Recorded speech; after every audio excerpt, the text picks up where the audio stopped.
नमस्कार दोस्तों। जीएसटी के इतिहास में अगर आप देखेंगे, मतलब कि जब से जीएसटी इंप्लीमेंट किया गया है भारत के अंदर, तब से लेकर अभी तक किसी एक महीने के अंदर इतना कलेक्शन नहीं हुआ है जितना पिछले महीने कलेक्शन देखने को मिला है। दिसंबर 2020 अभी तक का सबसे हाईएस्ट कलेक्शन दोस्तों दिसंबर 2020 में हमें देखने को मिलता है और इसका आंकड़ा आया है करीब 1.15 लाख करोड़। यहां पर आप न्यूज देख सकते हो, GST collection in December at all time high with over rupees 1.15 lakh crore revenue. तो इसकी महत्वता क्या है एग्जैक्टली यहां पर ये जो 1.15 लाख करोड़ का आंकड़ा है उसमें सेंट्रल जीएसटी कितना है, स्टेट जीएसटी कितना है, आईजीएसटी कितना है, ये सबको और एनालिसिस करेंगे कि यहां पर क्या कारण रहे हैं जिसकी वजह से ये कलेक्शन अचानक से ऊपर उठता हुआ दिखा है। तो काफी कुछ जानने को है, चलिए आगे बढ़ते हैं। मैं हूं अंकित अग्रवाल और अपडेट के लिए आप मुझे फॉलो कर सकते हैं इंस्टाग्राम, फेसबुक और ट्विटर पर। मेरे लेक्चर की हर पीडीएफ आपको फेसबुक पर तो मिलेगी ही, प्लस साथ में आप मेरा टेलीग्राम चैनल ज्वाइन कर सकते हैं by searching Ankit Agarwal official. और अगर आप यूपीएससी की तैयारी कर रहे हैं तो आपके लिए सुनहरा मौका है। स्टडी IQ लैब के लिए स्मार्ट कोर्सेज जिसके थ्रू आप अपनी प्रिपरेशन और भी ज्यादा अच्छे तरीके से कर सकते हैं। तो सबसे पहले देखते हैं दोस्तों यहां पर क्या हुआ है। तो जैसा कि मैंने आपको बताया, जीएसटी का इंप्लीमेंटेशन किया गया था हमारे देश के अंदर जुलाई 2017 से। तो यहां पर हर महीने का जो आंकड़ा होता है, हर महीने यहां पर सरकार के पास जितना भी कलेक्शन होता है जीएसटी लागू करने की वजह से, उसमें से लेकर अभी तक ये सबसे हाईएस्ट आंकड़ा बताया जा रहा है। क्योंकि पिछली बार जो हाईएस्ट आंकड़ा था दोस्तों वो था आपका अप्रैल 2019 में। अप्रैल 2019 में आप देख सकते हो 1.14 लाख करोड़ का आंकड़ा था, लेकिन इस बार आया है 1.15 लाख करोड़। इनफैक्ट मैं आपको बताऊं तो पिछले 4 महीने से अगर आप देखोगे तो लगातार यहां पर जो मंथली वाइज कंपैरिजन अगर हम करें 2019 से, देखिएगा किसी भी महीने को जब हम कंपेयर करते हैं ना, जैसे कि हमने दिसंबर महीने को यहां पर कंपेयर करना है दिसंबर 2020 को, तो इसको हम नवंबर 2020 से कंपेयर नहीं करते हैं क्योंकि हर महीने का अपना अलग इकोनॉमिक एक्टिविटी होती है। जैसे कि राबी क्रॉप हो गया, ठीक है, अलग अलग अगर आप देखोगे मैन्युफैक्चरिंग के अंदर तो ये अलग महीने में अलग प्रकार की एक्टिविटीज होती हैं। इसलिए हमें दिसंबर 2020 को कंपेयर करना चाहिए दिसंबर 2019 से, वैसे ही दिसंबर 2019 को कंपेयर करना चाहिए दिसंबर 2018 से। तो एक एक साल पीछे का हम कंपेयर करते हैं। तो पिछले 4 महीने का अगर आप आंकड़ा देखोगे, दैट इज सितंबर, अक्टूबर, नवंबर, दिसंबर, तो लगातार 2019 के कंपैरिजन में इसने आउट परफॉर्म किया है जो जीएसटी का कलेक्शन है। यहां पर आप देख भी सकते हो सितंबर, अक्टूबर, नवंबर, दिसंबर, ये जो लाइट ग्रीन में आप देख रहे हो ये 2019 का आंकड़ा है, जो 2019-20 का जो फाइनेंशियल ईयर होता है, और जो ब्लू कलर दिखा रहा है ये बेसिकली 2020-21 का फाइनेंशियल ईयर, मतलब जो प्रेजेंट फाइनेंशियल ईयर चल रहा है। तो आप देख सकते हो कि सितंबर हो, अक्टूबर हो, नवंबर हो, दिसंबर हो, सभी में यहां पर पिछले साल के मुकाबले हमने इस बार ज्यादा कलेक्शन प्राप्त किया है, मतलब सरकार के पास ज्यादा रेवेन्यू आया है। इनफैक्ट यहां पर आप क्लियरली देख पाओगे कि एक clear sign of strong recovery है, जो इकोनॉमिक रिकवरी होती है दोस्तों, क्योंकि अप्रैल जून क्वार्टर में आपको याद होगा कि हमारा जो जीडीपी का आंकड़ा था वो माइनस में चला गया था 23.9%, और उसके बाद सेकेंड क्वार्टर में यहां पर जो टेक्निकल रिसेशन में हम आ गए थे, क्योंकि 2 क्वार्टर में लगातार हमारा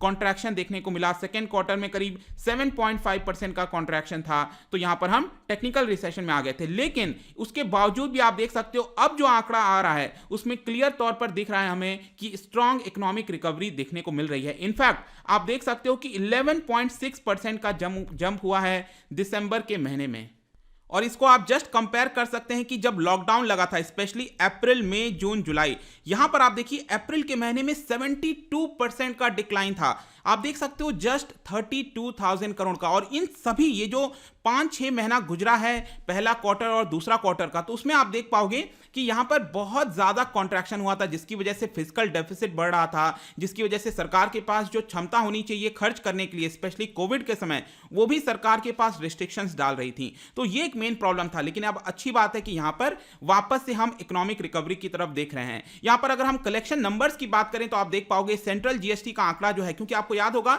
जो जीएसटी की हम बात करते हैं उसमें 3 तरह के जीएसटी होता है। एक होता है जो सेंट्रल के द्वारा लगाया जाता है, दूसरा होता है स्टेट के द्वारा लगाया जाता है। जैसे कि अगर 18% जीएसटी लगाया जा रहा है तो उसमें 9% आपका सेंट्रल का होगा और 9% स्टेट का होगा। और आईजीएसटी क्या होता है दोस्तों? इंटीग्रेटेड जीएसटी, मतलब कि अगर गुड्स की मैन्युफैक्चरिंग एक राज्य में हो रही है लेकिन उसका जो सेल और परचेज है वो दूसरे राज्य में हो रहा है, तो उसमें यहां पर आईजीएसटी लगाया जाता है। तो वो भी सेम होता है, सेंट्रल जीएसटी स्टेट जीएसटी मिलाकर 18% और आईजीएसटी ये ओवरऑल 18% होगा। तो यहां पर ये डिवाइड कर लिया जाता है अलग अलग राज्यों में और यहां पर जो सेंट्रल गवर्नमेंट है उसके साथ। तो यहां पर आप देख पाओगे सेंट्रल जीएसटी का कलेक्शन 21,000 करोड़ है, स्टेट जीएसटी का कलेक्शन 27,000 करोड़ है, यहां पर इंटीग्रेटेड जीएसटी सबसे ज्यादा है 57,000 करोड़, क्योंकि आपको याद रखना है कि इंटीग्रेटेड जीएसटी आपका इंपोर्ट पर भी लगता है। मतलब कि कोई भी चीज अगर हम बाहर से इंपोर्ट करा रहे हैं, चाहे लैपटॉप इंपोर्ट करा रहे हैं बाहर से, कार इंपोर्ट करा रहे हैं, तो उसके ऊपर आईजीएसटी लगता है।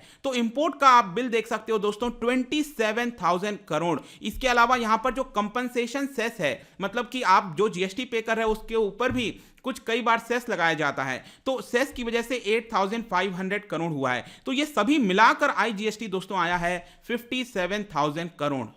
लेकिन यहां पर एक सबसे बड़ा क्वेश्चन आता है कि ऐसा क्या हुआ अचानक से जिसकी वजह से ये जो कलेक्शन में जंप हमें देखने को मिल रहा है। तो इसका सबसे पहला और ऑब्वियस रीजन दोस्तों बताया जा रहा है वो है आपका revival in the economic activity. Specially आपको याद होगा लॉकडाउन जैसे जैसे हटने लगा, रिलैक्स होने लगा, कोविड-19 के केसेस कम होने लगे, इकोनॉमिक एक्टिविटी ओपन होने लग गई, मैन्युफैक्चरिंग ऊपर बढ़ गया, सर्विसेज की एक्टिविटीज बढ़ने लग गई, जिसकी वजह से ये जो कलेक्शन है वो देखने को मिल रहा है। दूसरा याद रखिएगा फेस्टिवल सीजन गुजरा है। एक चीज आपको याद रखना है, जब मैंने आपसे बोला कि दिसंबर मंथ का कलेक्शन 1.15 लाख करोड़ हुआ है, तो ध्यान रखिएगा दिसंबर मंथ का कलेक्शन का मतलब यह नहीं होता है कि दिसंबर में जितना सेल हुआ है उसकी हम बात कर रहे हैं। बेसिकली क्या होता है कि नवंबर महीने में जो एक्टिविटी हुई है उसका जो कलेक्शन है दोस्तों वो दिसंबर महीने में किया जाता है। तो एक्चुअल में अगर आप देखोगे दिसंबर मंथ का कलेक्शन किसको रिप्रेजेंट कर रहा है, नवंबर महीने में जो भी सेल की एक्टिविटी हुई है। तो यहां पर नवंबर में आपको याद होगा फेस्टिवल हमें देखने को मिला था, दिवाली का सीजन था।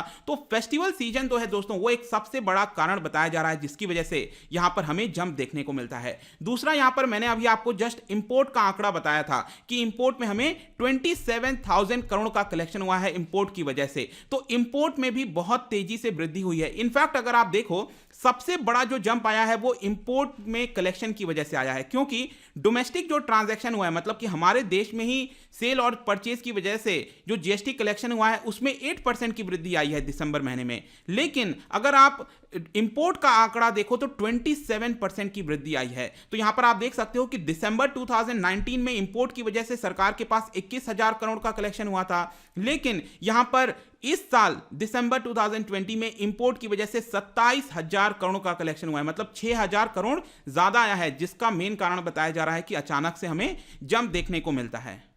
लेकिन अभी भी ध्यान रखिएगा कि हम इंपोर्ट कोई बहुत ज्यादा नहीं करा रहे हैं, क्योंकि नवंबर 2020 में आप देख सकते हो कि जो मर्चेंडाइज इंपोर्ट है उसमें डिक्लाइन देखने को मिला है। आपने देखा होगा लॉकडाउन के समय हम बहुत ज्यादा इंपोर्ट नहीं करा पा रहे थे, चाहे क्रूड ऑयल हो या फिर गोल्ड की बात करें, तो इंपोर्ट उतना ज्यादा नहीं हो रहा था। 33% का डिक्लाइन देखने को मिलता है अप्रैल से नवंबर के बीच में।